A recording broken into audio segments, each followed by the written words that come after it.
চলছে একের পর এক মিসাইল উৎক্ষেপণ। অবিরাম বৃষ্টির মতো ইসরায়েলে ঝরছে ইরানি ক্ষেপণাস্ত্র। প্রকম্পিত উত্তর থেকে দক্ষিণাঞ্চল। সাইরেনের বিকট শব্দে আরও একবার বাংকারের খোঁজে ছুটছেন ইসরায়েলিরা। বৃহস্পতিবার সন্ধ্যায় নতুন করে 15 দফায় ইসরায়েল জুড়ে ক্ষেপণাস্ত্র ও ড্রোন হামলা চালায় ইরান।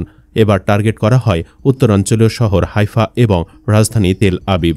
আইডিএফের সামরিক ও গোয়েন্দা স্থাপনাসহ বিশেষত আকাশ প্রতিরক্ষা ব্যবস্থা লক্ষ্য করে চলে শতাধিক ড্রোন দিয়ে হামলা।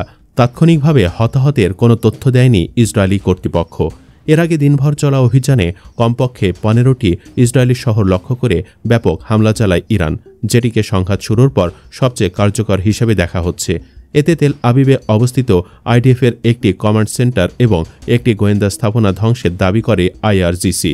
একই হামলায় ব্যাপক ক্ষয়ক্ষতি হয় রাজধানীর কাছেই অবস্থিত হোলেন নামক অঞ্চলের শহরের একটি আবাসিক এলাকা। তবে ইরানের হামলায় সবচেয়ে বেশি ক্ষতিগ্রস্ত হয় দক্ষিণাঞ্চলীয় শহর বীর শোকায় অবস্থিত সুরুকা হাসপাতাল। ইসরায়েলি সংবাদ মাধ্যম টাইমস অব ইসরায়েলের তথ্যমতে হামলার সময় অন্তত একটি ক্ষেপণাস্ত্র সরাসরি আঘাত হানে হাসপাতাল ভবনে। মুহূর্তে ধসে পড়ে ভবনটির ছাদের এক অংশ। সাময়িকভাবে বন্ধ হয়ে যায় চিকিৎসা কার্যক্রম। এদিকে তেহরানে থেমে থেমে চলছে ইসরায়েলি হামলা। বৃহস্পতিবার সকাল থেকেই শোনা গেছে বিস্ফোরণের আওয়াজ।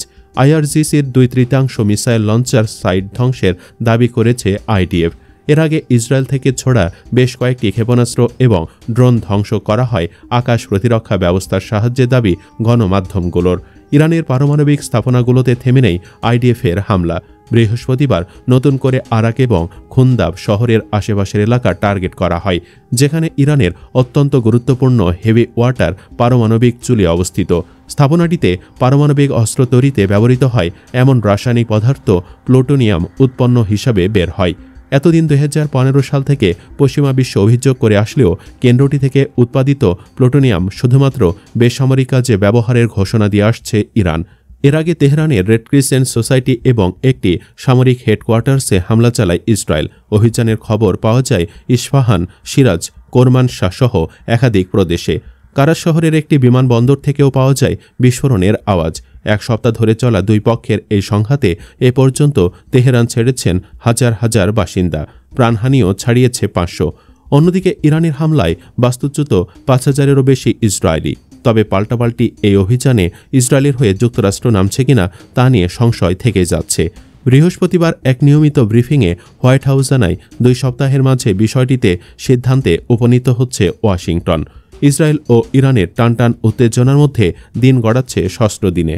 এমন পরিস্থিতিতে যুক্তরাষ্ট্র সরাসরি সামরিক হস্তক্ষেপের চিন্তা করছে বলেই ধারণা করা হচ্ছে।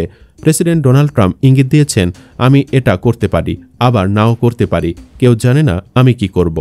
ইসরায়েল বলছে ইরান পরমাণু অস্ত্র তৈরির পথে এগুচ্ছে, যা তারা জাতীয় নিরাপত্তার জন্য হুমকি হিসেবে দেখছে। যুক্তরাষ্ট্র একই উদ্বেগে ছিল এবং সম্প্রতি পর্যন্ত তেহরানের সঙ্গে তাদের পারমাণবিক কর্মসূচি সীমিত করার আলোচনাও চলছিল।